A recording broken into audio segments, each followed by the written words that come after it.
The headlights speared the dusty road, illuminating a ramshackle wooden sign. "Welcome to Blackwood Manor." I gripped the steering wheel tighter, the faded paint and uneven lettering doing little to inspire confidence. Sarah, my best friend, bounced in the passenger seat, oblivious to the creeping unease in my gut. "This place is awesome, Maya! Can you believe Ethan found it?" she squealed, her voice loud against the rhythmic crunch of gravel.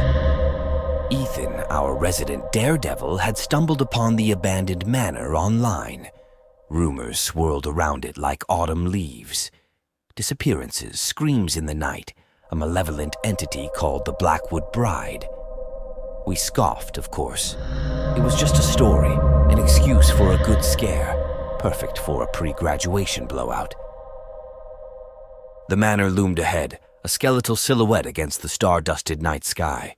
Its jagged black windows seemed to stare down at us, accusingly. We parked the car by the overgrown driveway, the silence broken only by the chirping crickets. A shiver snaked down my spine. "Feeling spooky yet?" Sarah chuckled, nudging me. I forced a smile. "Just a little. Let's get this party started." The rickety front door creaked open, revealing a dusty foyer. Cobwebs hung from the high ceiling like macabre streamers. We navigated through the darkened halls, using our phones for light. The air hung heavy with the smell of damp earth and decay. In the distance, we heard a faint thumping music. "Looks like someone else beat us to it," Ethan said, pushing open a double door. The ballroom was a sight to behold. Moonlight streamed through gaping holes in the roof, illuminating a scene straight out of a Gothic nightmare. Torn tapestries clung to the walls, furniture shrouded in white sheets like phantoms. And in the center, a group of teenagers danced wildly, their faces contorted in a grotesque mix of fear and glee. They were chanting, a rhythmic, unintelligible chant that sent chills down my spine. The music, a distorted techno beat, pulsed through the cavernous hall. An older man stood behind a makeshift DJ booth, his face obscured by a wide-brimmed hat. He grinned wickedly at us, a single gold tooth glinting in the moonlight. "Well, well, well," he drawled, his voice raspy and unsettling. "More guests for the Blackwood Bride." Confused, we exchanged glances. Ethan, ever the bold one, stepped forward. Hi there. We're friends of Ethan's. Is there a party here?" The man chuckled, a hollow, echoing sound. "Of course there is. A very special party, the kind that lasts forever." He reached under the DJ booth and pulled out a dusty bottle, the label worn away. Sarah gasped. "That's absinthe," the man finished with a smirk. "The drink of choice for those celebrating with the bride." He poured green liquid into 3 ornate glasses, the color swirling malevolently. My stomach lurched, but the chanting grew louder, more desperate.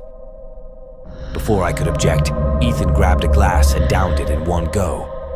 Sarah and I looked at each other, fear paralyzing us for a moment. I took the glass, the absinthe burning all the way down.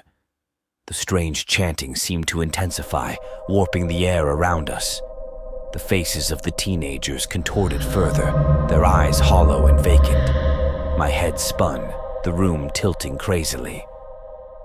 When the world came back into focus, a horrifying tableau unfolded. The teenagers lay crumpled on the floor, their bodies lifeless husks. The chanting had stopped, replaced by an eerie silence. Ethan was gone.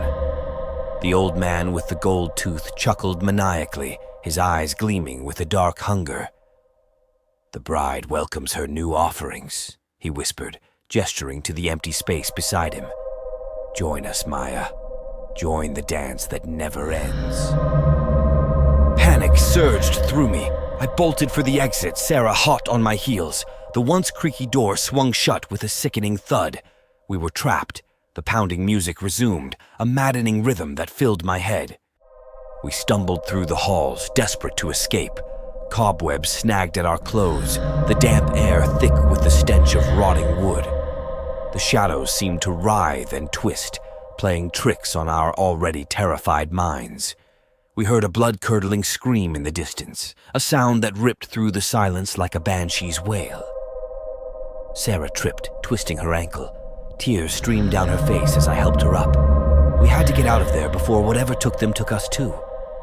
Suddenly, a cold hand clamped over my mouth.